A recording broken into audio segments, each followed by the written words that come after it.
Of করে দাও। ওদের সঙ্গে আসলে আমার বড় ভাই হিসেবে কিছু কথা আছে। এই কথাগুলো কিন্তু টিচার হিসেবে বলছি না, কথাগুলো বড় ভাই হিসেবে বলছি।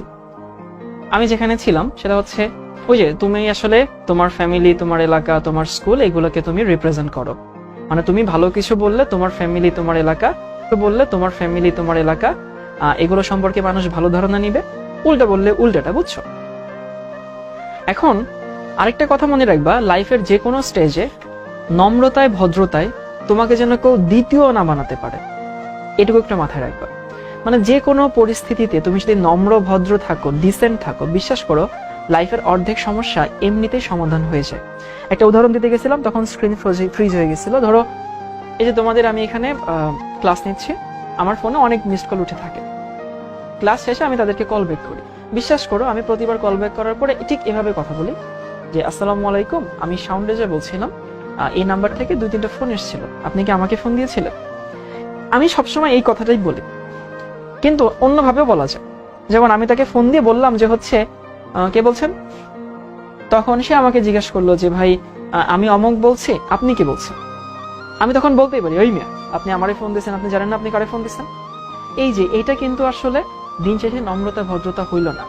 সো তোমার পড়াশোনার বিষয়ে, পড়াশোনার বাইরে হোক, স্কুলে হোক, বন্ধুর সাথে হোক, টিচারদের সাথে হোক, বড়দের সাথে হোক, ইভেন ছোটদের সাথে হোক, তুমি যদি নম্র, ভদ্র থাকো, তোমার লাইফের অর্ধেক সমস্যা নাই হয়ে যাবে। এবং এটা সবসময় মাথায় রাখবা। বিশ্বাস করো আমি তোমার টিচার হিসেবে বলছি না, বড় ভাই হিসেবে বলছি। আমি আমার ছোট ভাইকেও এটা বলি যে লাইফে সত্যি কথা বলা আর নম্র, ভদ্র থাকা যে কোনো পরিস্থিতিতে, যে কোনো পরিস্থিতি। অনেকে বলতে পারো ভাই অনেক সময় নম্র, ভদ্র থাকলে মানুষ এটাকে দুর্বলতা মনে করে, মানুষ এটাকে উইকনেস মনে করে, সেটাকে কাজে লাগায়। তখনও তুমি যদি নম্র, ভদ্র থাকো, এটা তোমার জন্য ভালো। এই কথাটা সবসময় মাথায় রাখবা, এবং এটা লাইফের সব ক্ষেত্রেই কাজে লাগবে, শুধু পড়াশোনার ক্ষেত্রে না।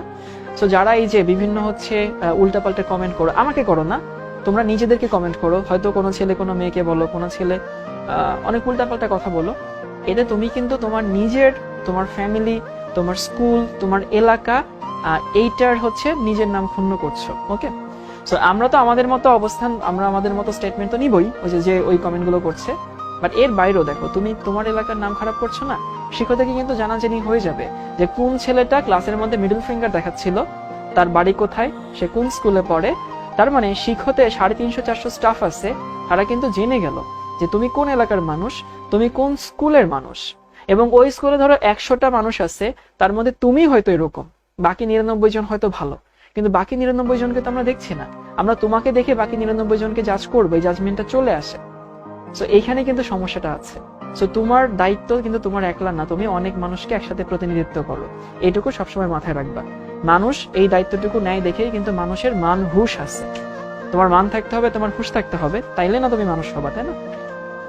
আমরা আমাদের যে হচ্ছে জৈবিক কার্যাবলী, এটা তো আমাদেরও হয়, গরু ছাগলেরও হয়, অন্যান্য প্রাণীরও হয়, কিন্তু আমাদের চিন্তা ভাবনা আছে, আমাদের বিবেক আছে, আমাদের মান আছে, আমাদের হুঁশ আছে।